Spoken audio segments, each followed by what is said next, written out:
Hi everyone, it's Mrs. Solito. It's Storytime with Besties.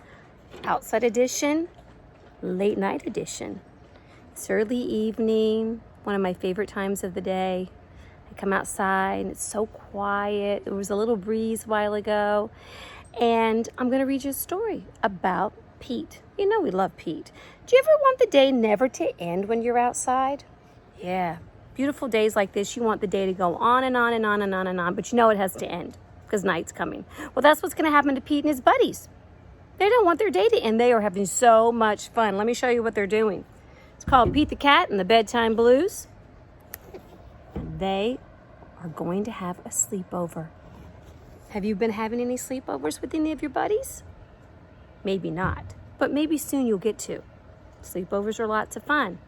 There's going to be a little problem in this one, though. Let's see what's going to happen with Pete and his buddies. Pete the Cat and the Bedtime Blues. Here's Pete and his jammies. I love all those jammies.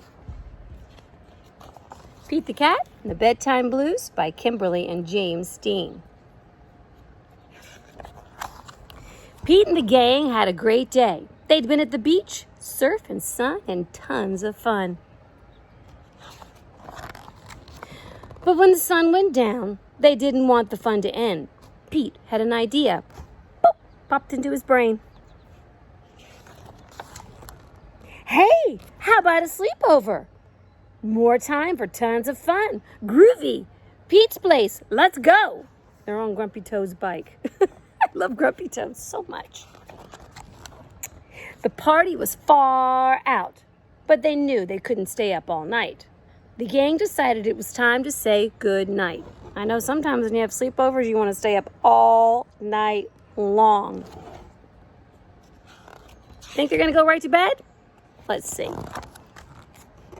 On with the pajamas and out went the lights. Good night, Gus. Good night, Alligator. Good night, Toad. Good night, Pete.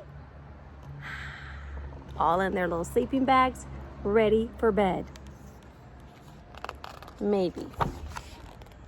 Pete was just about to catch some Z's when clap, clap, clap. Who did that? Pete asked. It was me, said Grumpy Toad. I don't want to go to bed. I want to clap instead. Pete covered his head. Oh, I love him. Look at him.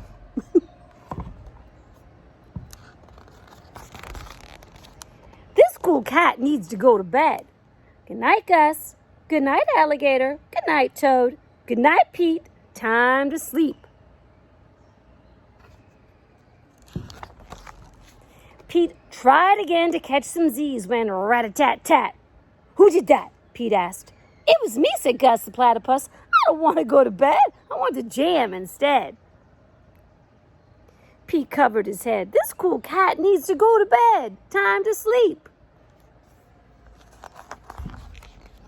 Good night, Gus. Good night, Alligator. Good night, Toad. Good night, Pete. Pete closed his eyes to catch some Z's when he heard. They just won't go to bed. Munch, munch, munch. Pete had a hunch. It was Alligator. He was always up for eating. What could Pete do? Let's see what he does. Pete's pretty smart. He comes up with good ideas.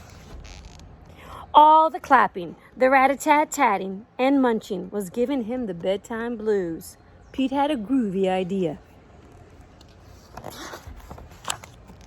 He got out his favorite bedtime story and started to read, first to himself and then to the gang.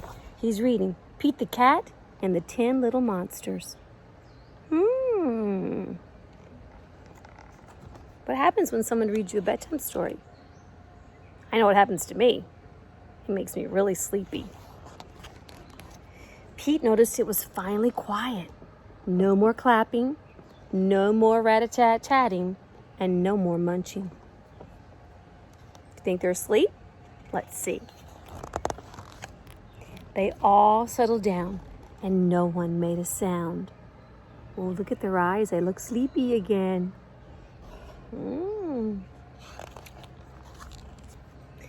Pete yawned and turned off the light. Good night. Sleep tight. Time to catch some Z's. That was just what they needed, a little bedtime story to calm them down. Tomorrow was another day for surfing, sun, and tons of fun. They're all dreaming about tomorrow. And that is the end. So, the next time you have a sleepover, you can't get your buddies to go to bed, try what Pete the cat did. Read a story. It'll calm you down, settle you down.